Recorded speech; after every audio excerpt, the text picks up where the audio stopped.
The culture of nurses feeding their young is the pervasive narrative about nursing, but you're here to promote a different message. Can you talk to us about the inspiration behind founding the Nurses Feed Their Young movement? As a nurse with more than 30 years of experience, I experienced nurses eat their young, that phenomenon, as a nursing student. I didn't even get to graduate before I experienced that, and part of me wonders now, all these years later, what kept me in the game as a nursing student when I encountered that kind of behavior, that incivility, hostility, you're in the way, you're not helping kind of culture.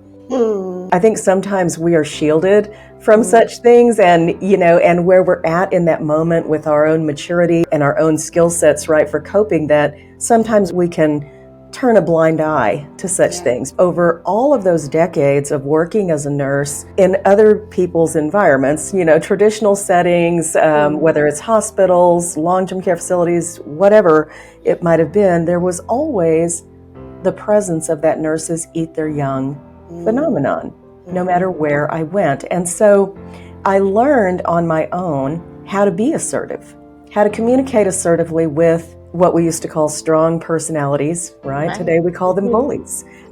They were strong personalities back in the day. As I moved into leadership, it just became even more important. How can I clarify the role of the nurses who work for me so that they can be set up to do a good job? How can I communicate clearly what the expectations are so that they can really perform at the top of their license? And so I learned a lot of different strategies just kind of intuitively along the way about how to feed and support nurses, but I know that I was one of a few. And so the idea behind Nurses Feed Their Young is to create a space and really just a philosophy of nursing that nurses lift each other up, nurses have each other's backs, nurses take care of each other.